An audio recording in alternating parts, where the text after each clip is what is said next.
Dari temuan itu polisi ini bukan sekedar mobil yang ditinggal biasa, ini pasti ada sesuatu yang terjadi nih sama Ibu Agatha Christie ya kan. Pun kalau dia niat pergi menghilang nih, yang nggak mungkin dia ninggalin identitasnya kayak gitu aja, barang-barang pribadi di sini aja, kan nggak mungkin. Hey, wassalamualaikum warahmatullahi wabarakatuh. Terima kasih sudah klik video ini. Di sini ada yang suka baca kisah-kisah misteri nggak, Wak? Kalau ngomongin soal misteri, aku yakin kali pasti ada satu nama yang hampir selalu muncul di kepala banyak orang, yaitu Agatha Christie. Dia adalah seorang penulis asal Inggris yang dikenal sebagai Queen of Crime, Wak. Selama puluhan tahun, Agatha Christie ini terkenal sebagai sosok yang sangat cerdas dan juga berbakat dalam menyusun cerita. Karya itu terkenal bukan cuma karena kasus pembunuhannya aja, Wak, tapi juga karena plot twistnya yang rapi, logis, dan sering bikin pembaca itu ketipu sampai di halaman terakhir. Tapi, di balik semua cerita rapi dan penuh perhitungan itu, Wak, ada satu bagian dari hidupnya seorang Agatha Christie yang justru kacau, gelap, dan penuh tanda tanya. Karena pada suatu malam di tahun 1926, Wak, Agatha Christie ini tiba-tiba menghilang. Dia pergi tanpa pesan, mobilnya ditemukan di tempat terpencil, dan selama 11 hari tidak ada satupun orang yang tahu dia ini ada di mana. Dan yang bikin makin aneh, pada saat ditemukan ini, keadaan Agatha ini justru jauh dari kata darurat, nggak sesuai sama bukti-bukti yang ditinggalkan di TKP. Dan justru itulah letak misterinya, Wak. Karena alasan dia pergi dan apa yang terjadi sama dia tuh nggak pernah betul-betul kejawab sampai sekarang tuh loh. Nah, penasaran gimana kisah selengkapnya, apa yang dialami sama si Agatha Christie ini sebenarnya? Tanpa berlama-lama kita langsung masuk aja ke ceritanya. Check it out.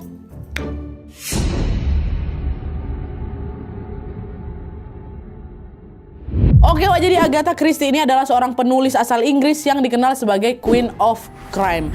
Julukan ini tuh muncul karena hampir seluruh karyanya berisi kisah misteri dan juga pembunuhan yang disusun rapi, logis, dan juga penuh teka-teki. Tapi berbeda dari cerita kriminal yang mengandalkan kekerasan, Wak, karya-karya Agatha Christie ini lebih menonjolkan cara berpikir dan juga motif manusia. Banyak orang percaya cara Agatha ini menyusun misteri itu tidak lahir dari imajinasi aja, tapi juga berasal dari pengalaman yang dia alami sepanjang hidupnya. Jadi sebelum aku bercerita lebih lanjut tentang misteri hilangnya Agatha Christie ini, Wak, pertama-tama aku mau cerita dulu tentang perjalanan hidupnya dari awal sampai dia jadi penulis yang terkenal ini. Nah, jadi, Wak, Agatha Christie ini lahir pada tanggal 15 September tahun 1890 di Torquay, Devon, Inggris, Wak.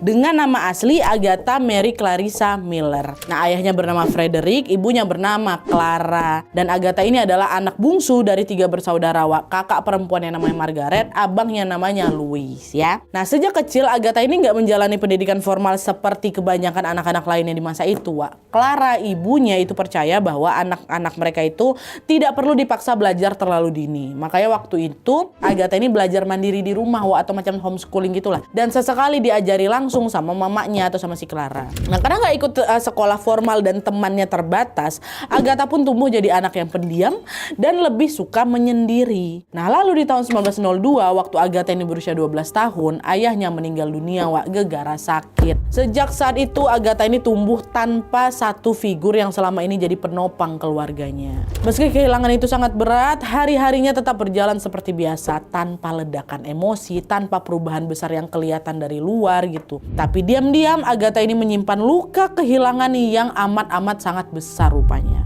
Nah, pada tahun 1914, ketika Perang Dunia I pecah, Agatha bekerja sebagai suster, Wak, yang merawat tentara-tentara perang di sebuah rumah sakit yang ada di Inggris. Hari-hari diisi sama pasti luka, rasa sakit, dan juga kematian pasien yang datang hampir setiap hari. Terus tidak lama kemudian, berkat ketekunannya, dia pun diangkat menjadi asisten apoteker tuh.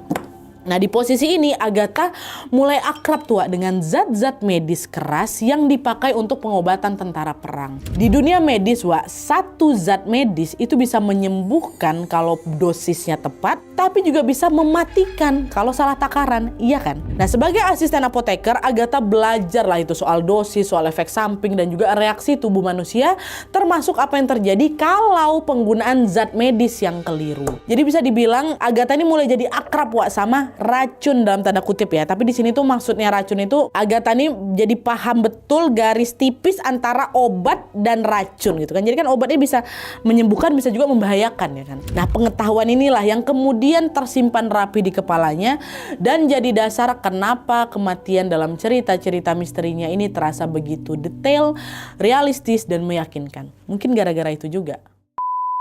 Nah, selama bekerja di rumah sakit, pekerjaan Agatha bisa dibilang sangat berat dan nyaris tanpa jeda, Wak. Di sini Agatha juga butuh satu cara untuk menenangkan pikirannya. Dan salah satu caranya itu adalah dengan menulis cerita fiksi. Selama menulis, Agatha nggak ada niat untuk menerbitkan tulisannya, Wak, atau supaya dibaca sama orang lain. Dia pure nulis untuk melampiaskan kegelisahannya aja. Tapi siapa sangka dari kebiasaan dia menulis itu, hidup Agatha mulai berubah karena menulis. Dimana pada suatu hari, Wak, Clara ibunya itu bilang, "Agatha, kamu kan suka nulis. Cobalah sesekali bikin cerita detektif." Kenapa? Karena waktu itu genre detektif tuh lagi naik daun di Inggris. Dan Clara itu ngerasa Agatha anaknya itu punya logika dan imajinasi yang pas nih untuk ngerangkai teka-teki. Jadi Agatha waktu digituin sama mamanya, dia bilang, "Oh iyalah Bu, nanti aku coba," gitu. Di situ Agatha ternyata nganggap pertanyaan dari ibunya itu sebagai suatu tantangan, Wak. Makanya setiap lagi istirahat kerja di rumah sakit itu, Agatha betul-betul serius menulis kisah detektif sampai akhirnya dia bisa menulis tulisan itu sekitar 300 halaman. Jadi satu novel, Wak. Cerita detektif pertama dia itu. Cuman meskipun ceritanya sudah jadi, Agatha belum ngirimin novel itu kemana-mana, Wak. Naskah itu dia simpan sendiri. Karena dia ngerasa belum yakin apakah ceritanya ini layak dibaca orang lain apa enggak. Barulah setelah Perang Dunia I berakhir dan kesibukannya sudah agak mereda, Agatha mulai mikir, ini kayaknya bisa lah ini aku terbitkan si tulisan ini jadi buku. Dari situ akhirnya Agatha memberanikan diri, Wak, mengirim naskah itu ke beberapa penerbit. Tapi waktu dimasukin ditolak semuanya. Baru di tahun 1920 waktu siapa ini udah umur 30 tahun, ada satu penerbit yang bersedia menerbitkan naskahnya si Agatha tadi, Agatha yang 300 halaman tadi itu loh, Wak, dengan judul The Mysterious Affair at Styles, Wak. Di tulisan itu Agatha ini sedang menceritakan seorang detektif asal Belgia yang memecahkan satu kasus pembunuhan dengan mengandalkan kecerdasan dan juga logika, Wak. Dalam ceritanya ini ada seorang perempuan kaya yang ditemukan meninggal di rumahnya. Awalnya semua memang terlihat wajar-wajar aja, Wak. Tapi penyelidikannya itu justru mengarah ke racun. Nah, pola inilah yang kemudian jadi ciri khasnya Agatha. Kejadian yang kelihatannya biasa tapi ternyata menyimpan sesuatu yang janggal kayak gitu, Wak. Nggak lama setelah terbit, novel ini pun mulai ramai dibaca sama pembeli gitu loh. Buku ini berpindah dari satu tangan ke tangan yang lain dan dibicarakanlah di antara sesama pembaca kisah detektif. Nah, dari situlah nama Agatha Christie pun mulai sering disebut sebagai penulis yang ceritanya bikin orang penasaran dan bertahan sampai halaman terakhir. Popularitas itulah yang akhirnya membuat Agatha berhenti dari pekerjaan di rumah sakit dan memilih menulis secara penuh. Nah, di fase ini Agatha Christie berhenti menulis untuk dirinya sendiri, Wak. Dan dia mulai menjalani hidupnya sebagai penulis kisah-kisah misteri.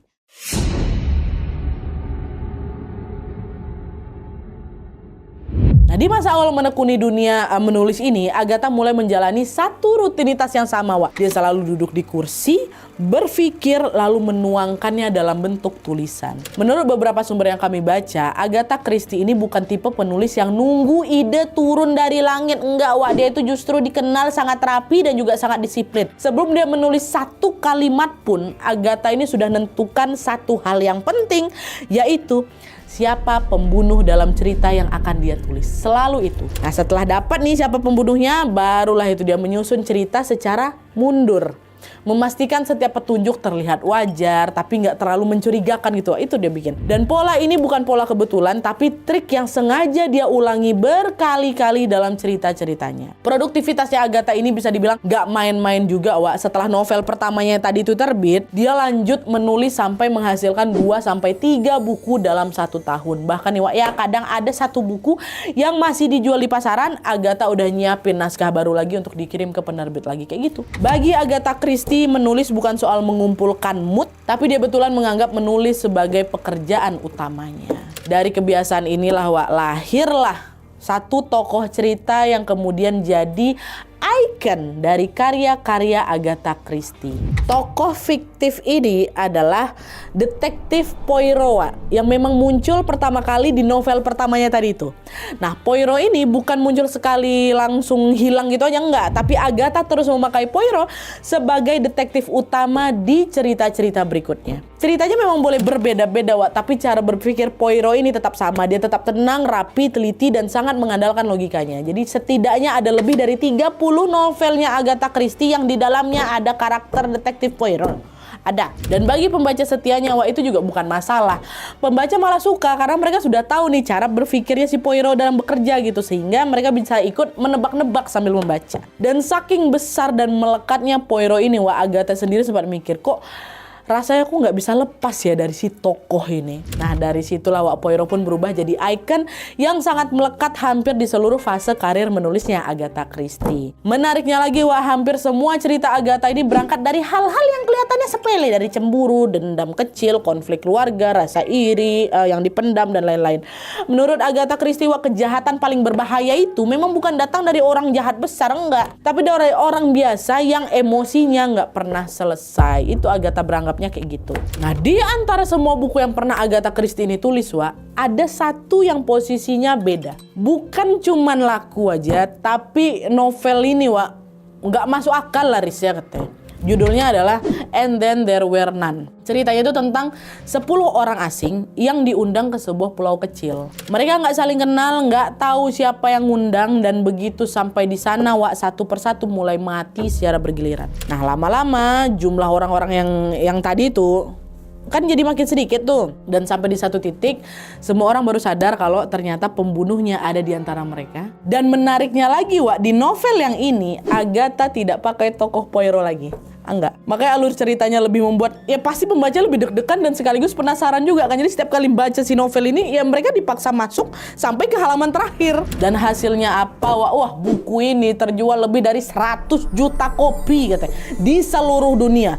Dan sampai sekarang juga masih disebut sebagai novel kriminal terlaris sepanjang sejarah. Ini kalian udah pada baca belum? Ada kok di Gramet, ada juga di e-commerce. Kalian boleh kliklah di kiri bawah ini, aku sediakan juga. Dari sini bisa kelihatan kalau Agatha ini bukan cuman jago bikin cerita misteri aja, tapi dia ngerti cara bikin pembaca tegang, curiga, dan juga berimajinasi dengan pikiran mereka sendiri.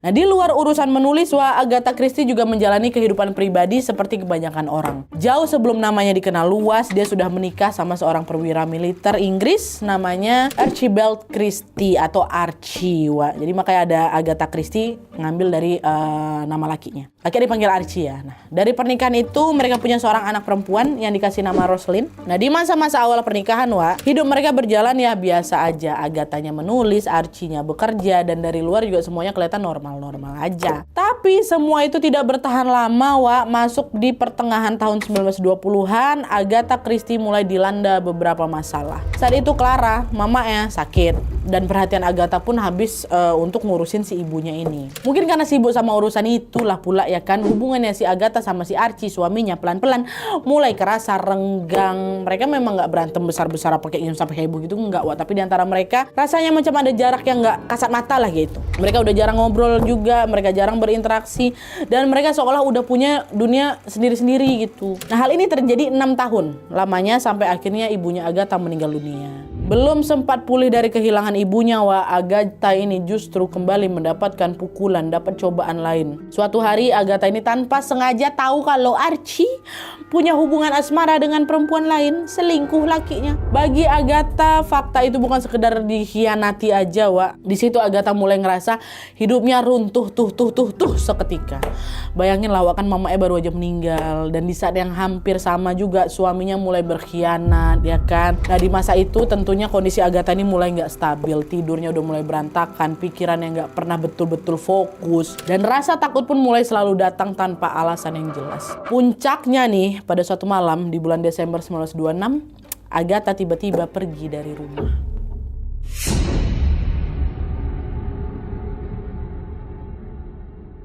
Nah jadi pada malam Jumat tanggal 3 Desember 1926 di kota Berkshire atau tempat Agatha ini tinggal, Wak, waktu itu lagi hujan rintik-rintik. Meskipun bukan hujan besar, malam itu tetap terasa sepi karena orang-orang nggak banyak keluar rumah ya kan. Nah di malam itu Agatha juga lagi ada di rumah dan sama sekali nggak ada berencana mau pergi kemana-mana. Tapi menjelang tengah malam, Wak, Agatha ini keluar dari rumah.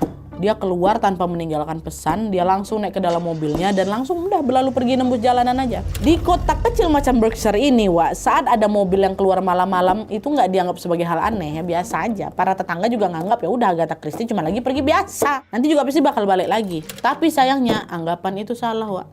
Besok paginya ada seorang warga yang menemukan sebuah mobil yang terparkir di tempat yang tidak biasa. Bukan di depan rumah, bukan di area ramai, bukan area parkir, tapi di daerah terpencil di Newlands Corner. Wah, ini sekitar 23 km dari rumahnya si Agatha. Mobil itu terparkir jauh dari perumahan, dekat jurang, dan berada di jalur yang memang jarang dilewati sama orang. Nah, warga yang nemuin itu langsung ngerasa aneh ya kan. Soalnya sekilas nih Wak ya, mobil itu kelihatan macam ya masih mulus-mulus aja. Nggak ada juga tanda-tanda kecelakaan atau juga nggak ada bekas tabrakan. Nah, sadar ada yang janggal di situ, si orang yang nemuin ini langsunglah nelpon polisi. Dia laporkanlah itu temuan dia kan. Beberapa saat kemudian polisi datanglah ini ke tempat dan langsung ngecek si nomor kendaraan mobil itu Wak sama data pemiliknya. Waktu dicek dari situlah ketahuan kalau mobilnya Agatha Christie ini, penulisnya lagi terkenal di masa itu ya kan. Apa mobilnya di sini? Tanpa membuang waktu, polisi pun langsung menggeledah ke dalam mobil dan mereka menemukan ada beberapa barang pribadi punya si Agatha. Ada mantelnya, ada kartu identitasnya, ada juga beberapa baju, tapi Agatha Christie-nya nggak ada. Nah, dari temuan itu polisi ini bukan sekedar mobil yang ditinggal biasa, ini pasti ada sesuatu yang terjadi nih sama ibu Agatha Christie ya kan. Pun kalau dia niat pergi menghilang nih, yang nggak mungkin dia ninggalin identitasnya kayak gitu aja, barang-barang pribadi di sini aja kan nggak mungkin. Nah, ngerasa ada yang janggal, polisi pun langsung menghubungi suaminya si Archie. Nah, dengar itu Archie malah ikutan panik. Loh, emang istri saya pergi Pak? Saya baru tahu malah. Jadi ternyata waktu Agatha itu pergi tadi malam itu Archie memang lagi tidur. Paginya dia nggak ngeh kalau istrinya nggak ada di rumah gitu kan. Mereka mungkin kan lagi jaga jarak apa kayak gimana gitu. Dan menurut Archie juga Wak, biasanya kalau si Agatha itu pergi dia pasti bakal bilang atau setidaknya ninggalin catatan gitulah di rumah.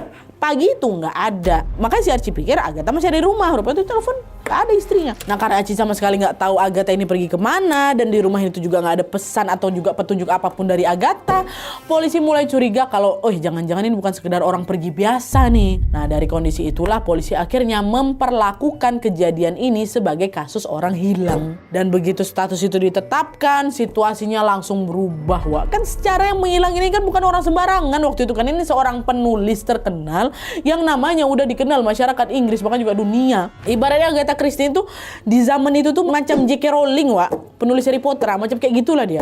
Bayangkan sebesar apa nama dia tuh, hilang. Waktu tahu orang sehebat itu hilang dalam kondisi mobil yang terbengkalai, beritanya pun langsung viral, langsung heboh Wak. Nama Agatha Christie mulai muncul di koran-koran dan semua orang pun langsung dibuat bertanya-tanya kemana nih Agatha Christie pergi ya kan. Si penulis kriminal pergi nih kemana? Setelah kabar ini meledak, polisi jadi semakin tertuntut untuk segera melakukan pencarian. Hari itu juga mereka dibantu berbagai pihak, tentara, relawan, dan warga sekitar pun langsung mencari keberadaan Agatha. Di titik ini Wak, banyak orang yang sudah mulai mikir yang enggak tuh. Pasti berbagai spekulasi juga udah mulai muncul. Ada yang mikir Agatha itu diculik, ada yang mikir dia itu kesesat, ada juga yang curiga Agatha ini memang sengaja menghilangkan diri. Nah, karena dugaan-dugaan itu makin ramai, pencarian pun makin diperluas lagi ya kan. Area di sekitar lokasi mobil mulai disisir, jalur-jalur yang mungkin dilewati dicek satu persatu. Tapi hasilnya tetap aja nihil. Agatha nggak ditemukan dan tidak ada satupun petunjuk yang bisa menjelaskan kemana si Agatha itu pergi. Sampai akhirnya di hari ke-11 setelah Agatha menghilang Wak, polisi menerima satu laporan mengejutkan.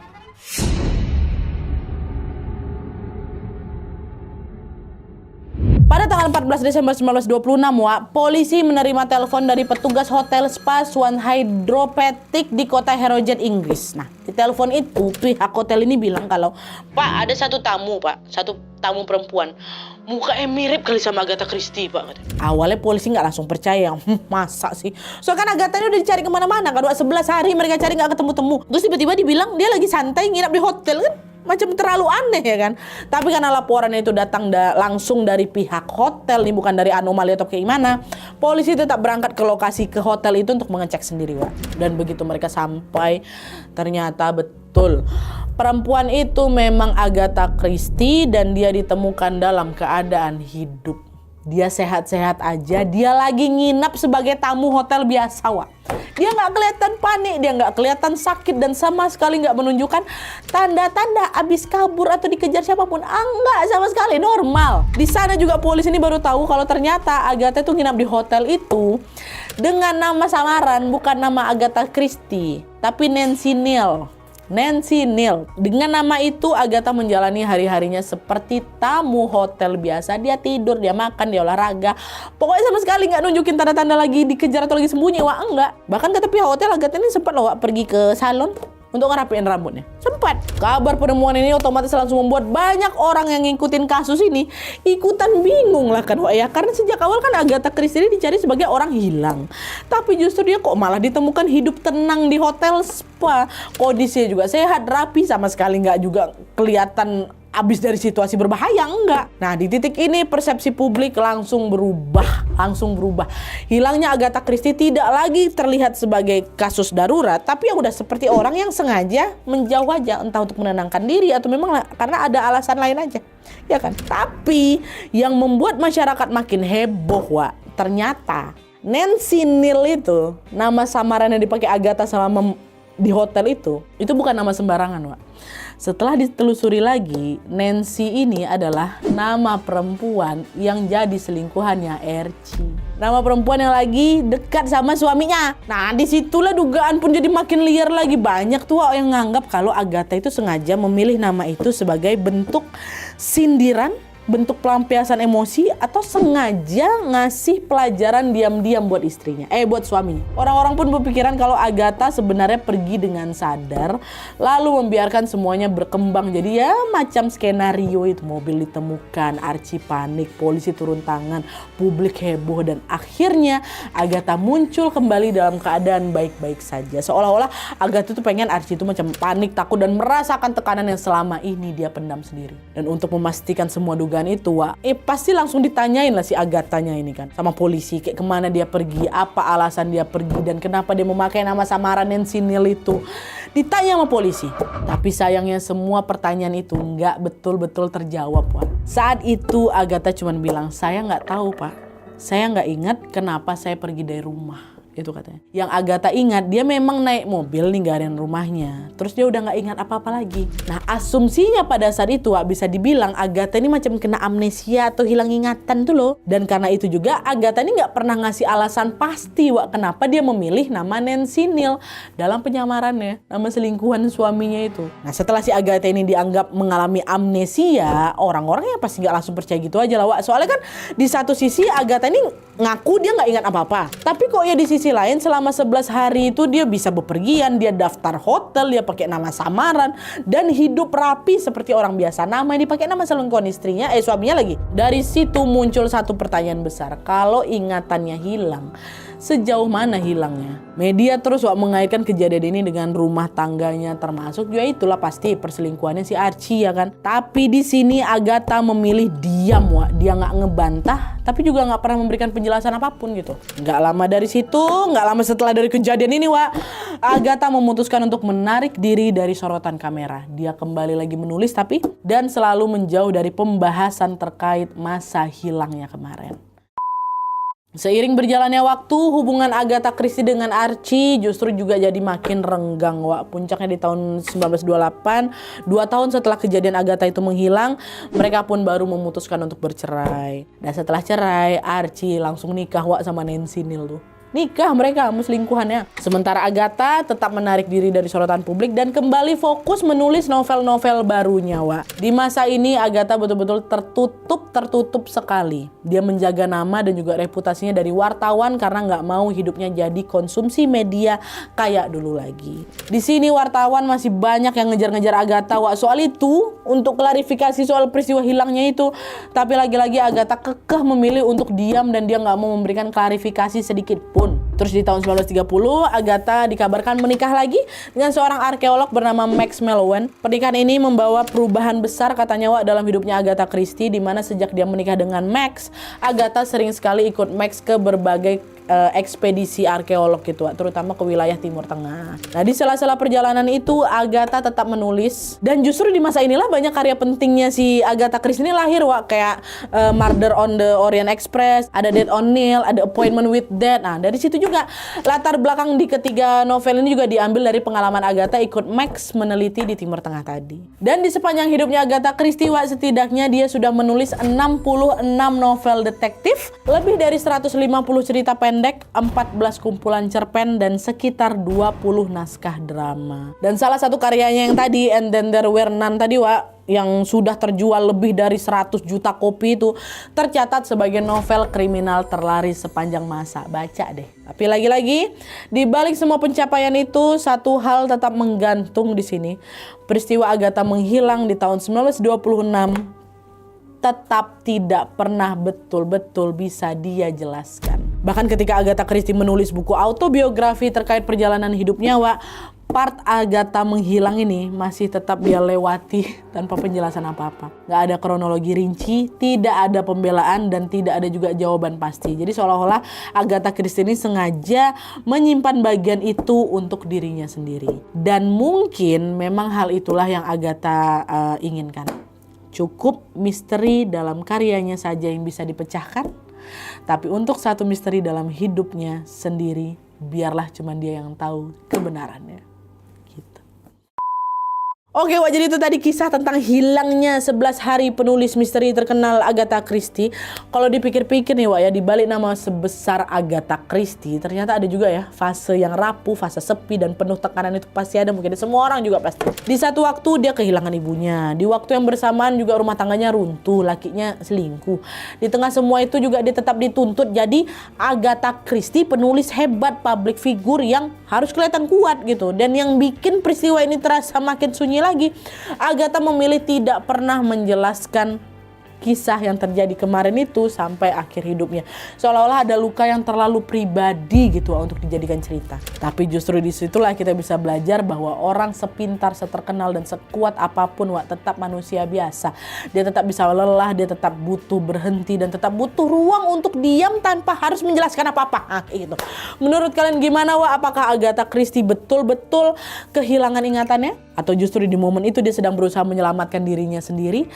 Atau ini strategi marketingnya? Tulis pendapat kalian di kolom komentar di bawah. Oke, wah, jadi sekian dulu videonya. Terima kasih banyak yang sudah menonton. Kalau kalian suka video ini, klik like-nya. Jangan lupa komen di bawah tidak ada dan saran-saran tulis selanjutnya. Jangan lupa nyalain notifikasi ya supaya kalian tahu kalau aku upload video baru. And as always, jangan lupa untuk klik tombol subscribe supaya kalian sama-sama tahu informasi menarik dan menegangkan dari channel aku. See you next video, bye.